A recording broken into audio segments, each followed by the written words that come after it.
നമ്മുടെ ചോദ്യം ഇങ്ങനെയാണ് 5x-7 ഒരു സമാന്തര ശ്രേണിയുടെ തുടർച്ചയായ 3 പദങ്ങളായാൽ എക്സ് എത്രയാണ്? അപ്പോൾ നമുക്ക് എക്സിൻ്റെ വാല്യൂ ആണ് കണ്ടുപിടിക്കേണ്ടത്. അതായത് രണ്ടാമത്തെ ടേമാണ് നമുക്ക് കണ്ടുപിടിക്കേണ്ടത്. ഇപ്പോൾ ഒരു ചോദ്യം ഇങ്ങനെ വരികയാണ്, തുടർച്ചയായ 3 പദങ്ങൾ, സമാന്തര ശ്രേണിയുടെ തുടർച്ചയായ 3 പദങ്ങൾ തന്നിട്ട് രണ്ടാമത്തെ പദം കണ്ടുപിടിക്കാൻ ചോദിച്ചാൽ നിങ്ങൾ എന്ത് ചെയ്താൽ മതി? ഈ രണ്ടാമത്തെ പദം കണ്ടുപിടിക്കാൻ ഒരു ഇക്വേഷൻ ഉണ്ട്. ഇപ്പോൾ നിങ്ങൾ നോക്കിക്കേ, ഇത് എ എന്നും ബി എന്നും സി എന്നും എടുത്തു കഴിഞ്ഞാൽ നമുക്ക് ബി കണ്ടുപിടിക്കണമെങ്കിൽ, രണ്ടാമത്തെ ടേമാണ് ബി കണ്ടുപിടിക്കണമെങ്കിൽ എന്ത് ചെയ്താൽ മതി? ആദ്യത്തെ ടേമും മൂന്നാമത്തെ ടേമും തമ്മിൽ കൂട്ടിയിട്ട് 2 കൊണ്ട് ഹരിച്ചാൽ മതി. അപ്പം നമുക്കറിയാം ഇവിടുത്തെ ആദ്യത്തെ ടേം ഏതാ മക്കളെ?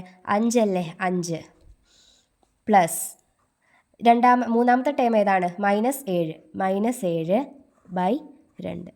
ഇവിടെ നോക്കിക്കേ, 5 പ്ലസ് -7, വലിയ സംഖ്യ ഏതാണ്? ഇവിടുത്തെ 7 ഏഴിൻ്റെ മുന്നിൽ കിടക്കുന്ന സൈൻ ഏതാണ്? മൈനസാണ്. അപ്പോൾ ആദ്യം എന്ത് ചെയ്യണം? നമ്മൾ വലുതിൽ നിന്നും ചെറുത് കുറച്ചിട്ട് ശേഷം ആ വലിയ സംഖ്യയുടെ മുന്നിൽ കിടക്കുന്ന സൈൻ കൊടുക്കുക. നോക്കിക്കേ, 5, 7ൽ നിന്ന് 5 പോയി കഴിഞ്ഞാൽ എത്ര കിട്ടും? 2. വലുത് 7 ആയതുകൊണ്ട് 7ന് മുമ്പിലുള്ള സൈൻ കൊടുക്കുന്നു, -2/2 ഈസ് ഈക്വൽ ടു -1. അപ്പോൾ നമുക്ക് ആൻസർ എത്ര കിട്ടി? -1 ആൻസർ കിട്ടി. ഇവിടുത്തെ എക്സിൻ്റെ വാല്യൂ അപ്പോൾ എത്രയാണ്? ഇവിടുത്തെ എക്സിൻ്റെ വാല്യൂ എത്രയാണ്? -1 ആണ്. -1 ആണ് നമ്മുടെ ആൻസർ.